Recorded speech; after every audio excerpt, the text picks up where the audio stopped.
விவாதத்தை திரு ரவீந்திரன் துரைசாமி சார்ட்டிருந்து துவங்குறேன்.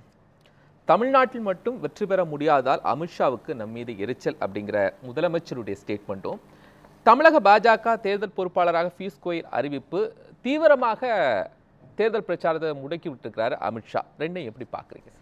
தமிழ்நாட்டில் மட்டும் இதுவரை வெற்றி பெற முடியாத காரணம், இந்தியா முழுக்க பல உயிர்களை தியாகம் செய்து மிலிட்டன்ட் ஃபோர்ஸ் ஆட்டு நின்ன பிஜேபி இங்கே மாறி மாறி கூட்டணி போகக்கூடிய ஒரு கட்சியாட்டு மாறினது தான் தமிழ்நாட்டில் வெற்றி பெற முடியாதது. மெட்டீரியல் ரீசன் அதுதான். ஐடியாலஜிக்கலி இன்னைக்கு ஸ்டாலின் ரெண்டு ஐடியாலஜி கடையில் மோதலுக்கு வராரு. திராவிட ஐடியாலஜியில் ஸ்டாலின் உறுதியானவர் தான், பிரின்சிபல்டு பொலிட்டிஷியன் தான். அதை நான் அந்த 10 விழுக்காடு இடஒதுக்கீட்டிலே ஒரு முடிவை சொல்லி அதனால் அப்பர் காஸ்ட் ஓட்டு பாதிச்சாலும் பரவாயில்லன்னு அன்றைக்கே பிரின்சிபல்டாக ஸ்டாலின் இருக்காருங்கிறத நான் சொன்னேன். அதே மாதிரி 10 விழுக்காடு கொண்டு வந்தவங்க பாஜக தரப்பு. ஸோ அவங்களுக்கு இடையில் ஐடியாலஜிக்கலான ஒரு மோதல் இருக்குங்கிறது 100க்கு 100 உண்மை. பட் மெட்டீரியல் பொலிட்டிக்ஸில் பாஜக வெதர் தே வாக் த டாக்குன்னு கேட்டால் அதில் பெரிய பிரச்சனைகள் இருக்குது. முதல்ல ஜெயலலிதா அம்மையார் இறந்த பிறகு இந்துத்துவாவோட நிலைமை என்ன, எவ்வளோ ஓட்டு வரும்னு சொல்லும்போது உள்கட்சி பிரச்சனையில் தமிழிசை அம்மையார் தலைவராக இருக்கிறதுக்கு எதிரான இல கணேசன்ஜி, மறைந்த இல கணேசன்ஜி உட்பட பலரும் அதை ஒருத்தர் கால ஒருத்தர் வாரி விட்டு பாஜகவுக்கு நிலைமை நோட்டாவுக்கு கீழே போகக்கூடிய ஒரு மோசமான நிலைமையை அடைஞ்சுது. நான் அது ஒரு தலைவரை மட்டும் சொல்லலை, அவர் தலைவராக இருக்கிறாருங்கிற சூழ்நிலையிலே எல்லாரும் பண்ண ஒரு வேலை தான்.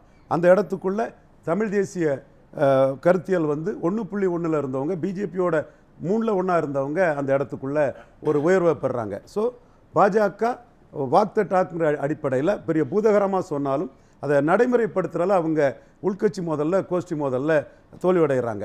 அதிமுக திமுக ரெண்டுமே ஊழல் கட்சின்னு சொன்ன அமித்ஷா 2019 இறுதி கட்டத்துக்குள்ளே ஒரு 5 சீட்டு வாங்கிக்கிட்டு கூட்டணி போகிறாங்க.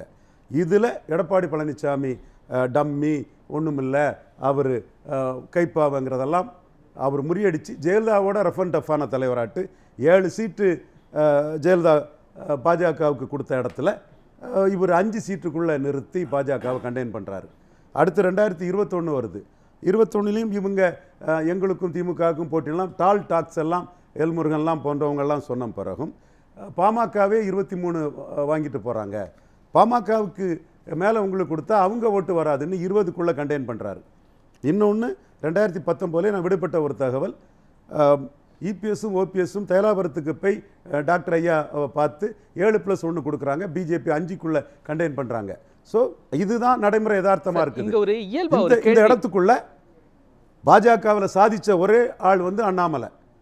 தமிழிசை எல்முருகன்லாம் 3.7 2.7 வச்சிருந்த கட்சியை 11.4 விழுக்காடு ஏசி சண்முகம், பாரிவேந்தர், ஜான் பாண்டியன், இவர் தேவநாதன் யாதவ் மற்றும் தமிழிசை இவர் எல்முருகன், நயினார் நாகேந்திரன், மதுரை ப்ரொஃபஸர் சீனிவாசன் போன்ற பவர்ஃபுல் கேண்டிடேட்ஸை பொன்னார் அவர் அண்ணாமலைக்கு அடுத்தபடியாக பேக்கிங் உள்ளவர்.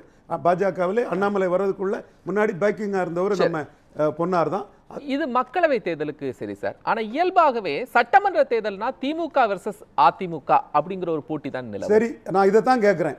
இதில் எந்த தமிழ் தேசியம் பாஜகவை கீழே தள்ளிச்சோ அந்த தமிழ் தேசியம் மேலே வராமல் தடுத்தது அண்ணாமலை தான். அண்ணாமலைங்கிற ஒரு காமராஜ் சொன்ன, பெருந்தலைவர் காமராஜ் சொன்ன ஒரே குட்டையில் ஊறிய மட்டைகள், கடைசி இறக்கும் தருவாயிலும் 40 விழுக்காடு மக்கள் ஆதரவை பெற்றிருந்த தலைவர் மூப்பனாரும் பாராவும் 38 விழுக்காடு மக்கள் ஆதரவை 77 பெற்றிருந்தாங்க அந்த கருத்தியலுக்கு.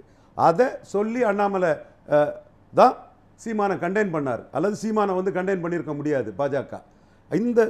இந்த சூழ்நிலையில் சீமான் எடப்பாடி கம்பாரிசன் நடந்த விஷயம். இது கற்பனையும் இல்லை, ஏட்டு சுரக்காயும் இல்லை, கறிக்கொதவாத பொய்யும் இல்லை, போலியான ப்ரெடிக்ஷனும் இல்லை, பொய் கட்டுரையும் இல்லை, நடந்த விஷயம். சீமானுக்கும் பிரைம் மினிஸ்டர் கேண்டிடேட் கிடையாது, எடப்பாடி பழனிசாமி ஐயாவுக்கும் பிரைம் மினிஸ்டர் கேண்டிடேட் கிடையாது. சீமானும் திமுகவும் அண்ணா திமுகவும் காங்கிரஸ் பாஜகவின் ஊதுவலர்கள் ஒட்டுண்ணிகள் தொங்கு சதைகள் தான் அடித்தார், ஓங்கி அடித்தார். பார்ச்சூன் ஃபேவர்ஸ் த பிரேவ் 2 தேசிய கட்சிகளையும் அவர் அடித்தார். எடப்பாடி பழனிசாமி ஐயாவும் புரட்சி தமிழர் காங்கிரஸ் பாஜக தமிழ்நாட்டுக்கு தேவையில்லை, நாங்கள் பிரதமரை முடிவு பண்ணுவோன்னு தான் சொன்னார். 2 பேருக்குமே அது பார்லிமெண்ட் எலெக்ஷன் தான், 2 பேருக்குமே பிரைம் மினிஸ்டர் கேண்டிடேட் கிடையாது.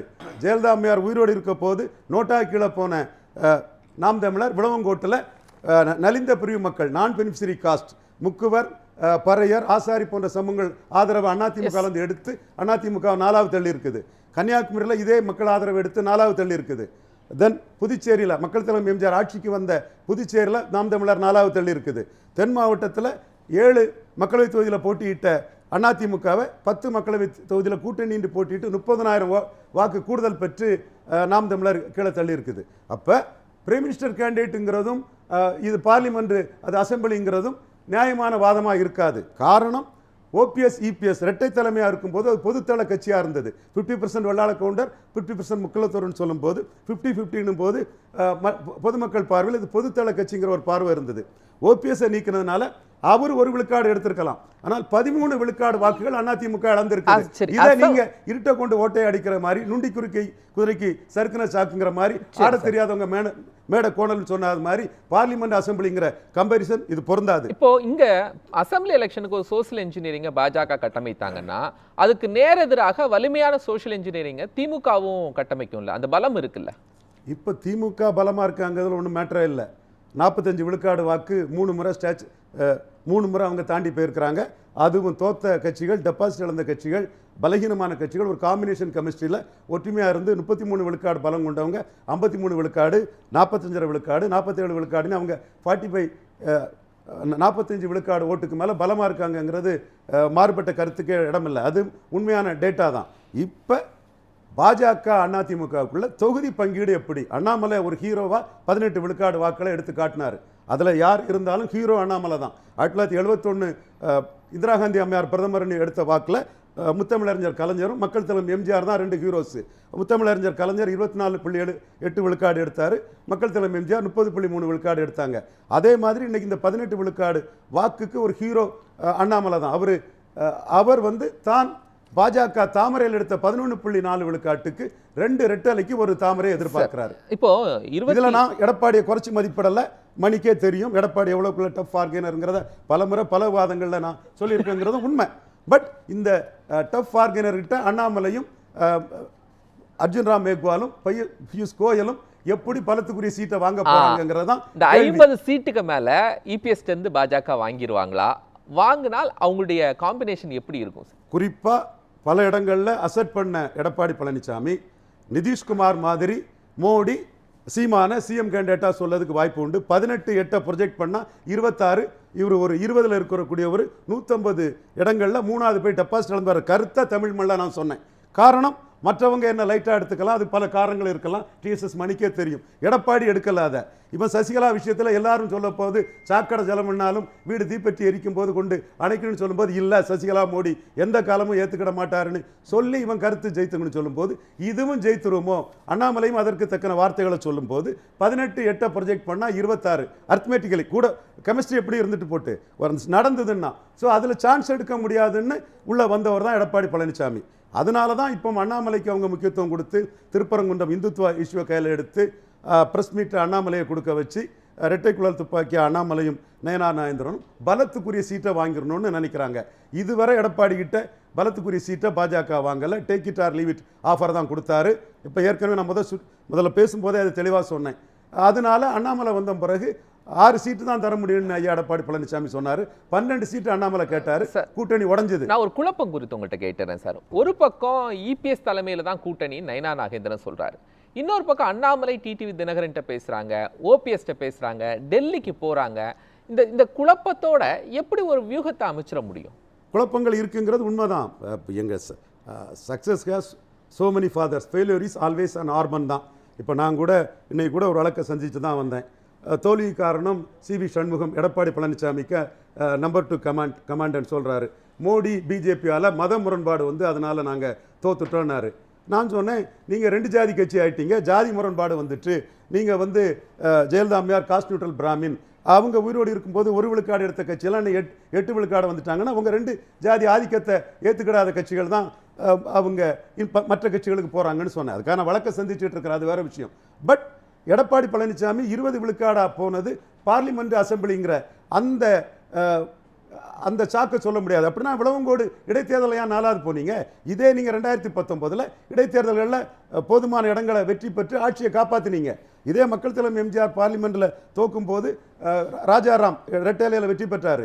ஜேஹெச் பெரிய மக்கள் தொண்டர், ஹேமச்சந்திரன் நாயர் மிகப்பெரிய மக்கள் தொண்டர், எம்ஜிஆருக்கு கேண்டிடேட் ஆட்டு சிபிஎம் சார்பாக திருவட்டாரில் வெற்றி பெற்றார். ஆனால் நீங்கள் 4வது போயிருக்கீங்கன்னா, இடைத்தேர்தலில் 4வது போயிருக்கீங்கன்னா அப்போ உங்களுக்கு பலகீனம் இருக்குது. உங்கள் கட்சியோட தன்மை மாறி போச்சு. சமூக நீதியை சூறையாடக்கூடிய கட்சிங்கிற இமேஜ் உங்களுக்கு வந்திருக்கு. அதனால தான் நீங்கள் 20 விழுக்காடு வந்துட்டீங்க. அதுலேயே நான் இன்னொன்று சொல்கிறேன். நீங்கள் சேலம், விழுப்புரம், சிதம்பரம், கள்ளக்குறிச்சி, நாமக்கல் இந்த பகுதிகளில் திமுக கழக தலைவர் முதல்வர் ஸ்டாலினை விட ஐயா எடப்பாடி பழனிசாமி மிகப்பெரிய தலைவராக இருக்கார். காரணம் 10.5 கொடுத்தாருங்கிறதும் அவர் கட்சியில் 1 இயர் லீடர்ஸ் பவர்ஃபுல்லாக இருக்காங்கிறதும் 100க்கு 100 காரணம். இதுதான் உண்மையான நிலைமை. இது டெல்லி தலைமைக்கும் தெரியுது. அண்ணாமலையும் இதை பேசிட்டாரு. இந்த முறை சீட் ஷேரிங் ரொம்ப டஃப்பாக இருக்கும். டஃப்பான லீடர்ஸ் தான் பார்கெனிங் வராரு. எடப்பாடியும் நான் அண்டர் எஸ்டிமேட் பண்ணவில்லை. அவரும் பார்கெனிங்கில் வெரி டஃபஸ்ட் லீடர்னு நிரூபித்தவர். எப்படி பார்கெனிங் இருக்குங்கிறத பொறுத்திருந்து பார்ப்போம். அமித்ஷா அதை எப்படி எதிர்கொள்வார், எப்படி எடுத்துக்குவார்? அமித்ஷா தான் 18-21ங்கிறத சொன்னார். தென் மாவட்டத்தில் மதுரையில் நடந்த கூட்டத்தில் 18-23னார். தேமுதிகவின் சேர்த்து 23னார். இந்த 18லையும் ஓபிஎஸ் டிடிவி இல்லை என்றாலும் அவர் ஒரு ஓவரால் பலத்துக்கேற்ப பங்கீடுங்கிறத சொல்கிறார். இதுவரை பாஜக தமிழ்நாட்டில் எதுவும் சாதிக்கலை. சாதித்த ஒரே சாதனை சசிகலா அம்மையார் பதவியேற்பாளர் கவர்னர் ஓடாமல் பண்ணது, ஆகஸ்ட் 15 சசிகலா அம்மையார் விடுதலை ஆகாதது, சசிகலா அம்மையார் அந்த கூட்டணிக்குள்ளே வரவிடாதது. இப்பவும் ஒரு கேஸில், சிபிஐ கேஸில் இன்னும் போய் அந்த பத்மாவதி மில்ஸ் கேஸில் சசிகலா அம்மையார் மேலே ஒரு எஃப்ஐஆர் போட்டிருக்குது. இதை தவிர எதுவும் சாதிக்கலை. அதுக்குள்ள அன்னோன் அவர்ஷன் என்னன்னு நமக்கு தெரியுங்கிறனால தான் எஸ் அதெல்லாம் சேர்ந்து தான் அதோட ஒட்டி நிற்க தானே அது நிற்குது. வேற அரசியல் ரீதியாக எதுவும் சாதிக்கலை. அரசியல் ரீதியாக சாதிக்கிறது அண்ணாமலை சாதித்த 11.4 விழுக்காடு ஓட்டுக்குரிய சீட்டை எடப்பாடி கிட்ட வாங்கிடுவாங்களாம். Edappadi very rough and tough bargainer, சாதாரண ஆள் இல்லை. ஆனா ஸ்டாலின் இங்க ஒரு விஷயம் சொல்றாருல, சங்கிகள் கூட்டத்தோட வந்தா கூட எங்களை எதுவும் செஞ்சிட முடியாது. அது சிம்பிள். பாஜகவுக்கு இங்க கிறிஸ்தவ முஸ்லிம்கள் 18 விழுக்காடு இருக்கிறாங்க. அபிஷியல் டேட்டா ஒரு 20 வருஷத்துக்கு முன்னாடியே 13 கொடுத்தாங்க. சர்டிஃபிகேட்டில் இன்றாட்டும் ப்ராக்டிஸில் கிறிஸ்டினாக இருக்கக்கூடியவங்க எல்லாம் சேர்ந்தா 18 விழுக்காடுக்கு மேலே அவங்க இருக்கிறாங்க. அது மிகப்பெரிய பிளாக். அந்த பிளாக்குக்கு எதிராட்டு இன்னொரு ஆதரவு வளையம் தமிழ்நாட்டுக்குள்ளே உருவாகலை. மற்ற ஸ்டேட்டுகளில் உருவாகிருக்குது. ஸோ இந்த பிளாக்கை முழுமையாக எடுக்கணுங்கிறக்காக தான் ஸ்டாலினுக்கு திருப்பரங்குன்றம் நிலைப்பாடுனாலும் சரி, இன்னைக்கு அவர் அமித்ஷாவுக்கு எதிராக பாஜகவுக்கு எதிராக தகவமைப்புக்குனாலும் சரி, இந்த பிளாக் ஓட்டு அவருக்கு தெளிவாக கிடைச்சிட்டு இருக்கு. மீண்டும் பாஜக எதிர்ப்பே போதும்னு நினைக்கிறாரா 26 தேர்தலுக்கும்? பாஜக எதிர்ப்பை முதன்மையாக எடுக்கிறாரு. இந்த ஓட்டர்ஸுக்கு அதுதான் முதன்மையானது. அவங்க திமுக கிட்ட கன்சால்டேட் ஆகுறாங்க. 3 எலெக்ஷன்லையும் கன்சால்டேட் ஆயிருக்காங்க. குறிப்பாக முஸ்லீம்கள் 95 வர போகிறாங்க. கிறிஸ்டின்ஸ் 80க்கு மேலே போயிட்டுருக்கிறாங்க. கிறிஸ்டின்ஸில் கொஞ்சம் காஸ்ட் ஃபேக்டர் இருக்கனால 80க்கு மேலே போகுது. ஸோ இந்த 2 பிளாக்கும் முழுமையாக முன்னாடி உள்ள காலகட்டத்தில் முஸ்லீம்கள் கலைஞர் பக்கமும் கிறிஸ்தவர்கள் மக்கள் தலைமை எம்ஜிஆர் பக்கமும் நிறைய கிறிஸ்தவர்களை பிரதிநிதிப்படுத்தினார் மக்கள் தலைமை எம்ஜிஆர். அந்த நிலைமை மாறி பாஜக எதிர்ப்பு, ஆர்எஸ்எஸ் எதிர்ப்புன்னு என் பிளாக்கா ஸ்டாலின் கூட நிற்கிறாரு. இதற்கான அரசியலை ஸ்டாலின் பண்ணுறாரு. ரவீந்திரன் துரைசாமி சார், அது மக்கள் கருத்து பலதரப்பட்ட இதில் தான் இருக்கும். அதில் அவங்களோட ஒரு உணர்வுகளை சொல்லியிருக்கிறாங்க. இதில் 2021 எங்களுடைய எண்ண ஓட்டம் என்னவாக இருந்ததுன்னா, ஸ்டாலின் காங்கிரஸ் பிடிக்குள்ளே போயிடக்கூடாதுங்கிற எண்ண ஓட்டத்தில் தான் நாங்கள் பிஎம் ஓட்டை எங்கள் கருத்தை சொன்னோம். அது வெற்றி பெற்றது. 2024 மோடியை டிச் பண்ண எடப்பாடி பழனிசாமி 29லையும் டிச் பண்ணிடக்கூடாது. அவருக்கு அந்த அளவுக்கு அவருக்கு செக் பண்ணக்கூடிய அளவுக்கு கணிசமான சீட்டுகளை வாக்கணுங்கிறது தான் இன்னைக்கு பாஜகவில் ஒரு தரப்போட முழுமையான நோக்கமாக இருக்குது. காரணம், எடப்பாடிக்கு ஓட் டிரான்ஸ்ஃபரிங் கெப்பாசிட்டியும் சீட் கன்வெர்ட்டிங் கெப்பாசிட்டியும் இல்லைங்கிறது கடந்த கால தேர்தல்களில் முடிவாச்சு. நான் அதை டீட்டெயிலாக கூட சொல்ல முடியும். அப்போ அவருடைய ஹார்ட் பார்கெனிங் இதுக்கு பலியாகாமல் அவர்கிட்ட பலத்திற்கேற்ப இடங்களை பெறணும். அப்போ தான் 29ல் அவர் கலத்தி விடாமல் இருப்பாருங்கிற ஒரு கருத்து பிஎம்ஓவில் எடுபடும். 29ல் பாஜக கலத்தி விடப்படாமல் இருக்கிறதுக்கு என்ன வீகங்களை எப்படி பண்ணணுங்கிறது பிஎம்ஓ லாஸ்ட் மினிட்ல தலையிடுவாங்கங்கிற நாங்கள் உறுதியாக நம்புகிறோம். இப்போ அமித்ஷா அவரோட அரசியலை செய்யட்டு 21ல் சசிகலா மோடிஜி இன்க்ளூசிவ் அலைன்ஸுக்குள்ளே வர முடியாதுன்னு நாங்கள் சொல்லி ஐயா சொல்லக்கூடிய சத்திரியன் குருமூர்த்தி, சுப்பிரமணிய சாமி எமர்ஜென்சி ஹீரோ, இல்லை கணேசன்ஜி, ஹச் ராஜா, எங்கள் பொன்னார் எல்லார் கருத்தையும் மீறி இது பண்ண மாதிரி ஒரு வீகத்தை பாஜக இதையும் தாண்டி எடுப்பாங்கன்னு எதிர்பார்க்குறோம். பொறுத்திருந்து பார்ப்போம்.